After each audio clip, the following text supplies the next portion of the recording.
I thought I was going on a completely normal Tinder date. We grabbed ramen, talked for a while, and the night ended respectfully. 2 weeks later, my coworkers started sending me screenshots. My Tinder date had posted my photos in a private Facebook group, asking if anyone had red flags about me. And what happened next turned into one of the craziest online situations I've ever experienced. I thought it was going to be a completely normal Tinder date. I had matched with a girl named Beth, and after chatting for a bit, we decided to grab ramen together. Nothing fancy. Just a casual dinner to see if we clicked. The date itself was pretty average. The conversation was fine.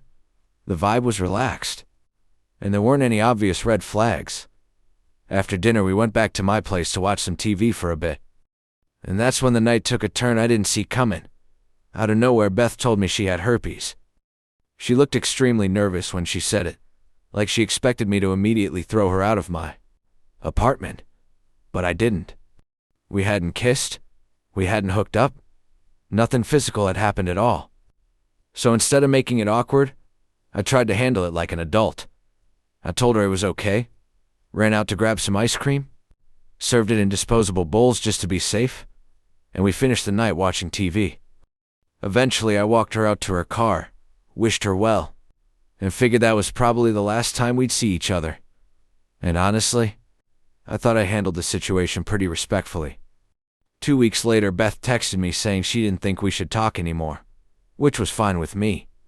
I had actually been a little distant anyway because I knew I didn't want to pursue anything serious. So I wished her the best and moved on. Or at least, I thought I had.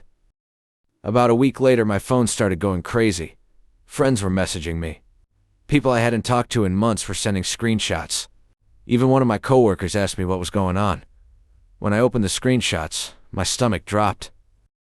Beth had posted my photos in the city I live in one of those private Facebook groups called "Are We Dating the Same Guy?" If you've never heard of them. These groups are basically where people anonymously post guys they've dated and ask if anyone has red flags about them. Beth's post made it look like she was warning people about me, and that's when things got worse. A girl I had dated before named Mary saw the post. Instead of ignoring it, she jumped straight into the comments and started piling on. Within hours, the comment section turned into a full-on attack. Beth and Mary were trash-talking me, making accusations, and painting a picture of me that wasn't even close to reality. Then Mary started blowing up my phone.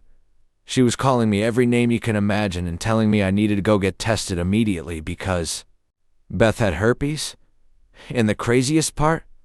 The one person in this entire situation who had actually tried to be respectful was me. I had every opportunity that night to embarrass Beth or kick her out, but I didn't, and somehow I was the one being dragged online. For a few days it felt like there was nothing I could do. The group was anonymous, the admin didn't accept messages, and the post was spreading around my city. But then something happened. Beth definitely didn't expect. Someone else in the group recognized her name, and they commented something that changed everything. They said Beth had posted another guy in the group a few months earlier with almost the exact same story. That comment opened the floodgates. Another guy commented, then another. Soon there were multiple people saying. Beth had a pattern of posting guys online and starting drama in that same group.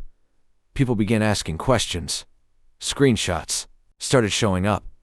The narrative flipped almost overnight. Instead of attacking me, the entire comment section turned on Beth. People started realizing that the story she told didn't line up. Then something even more interesting happened.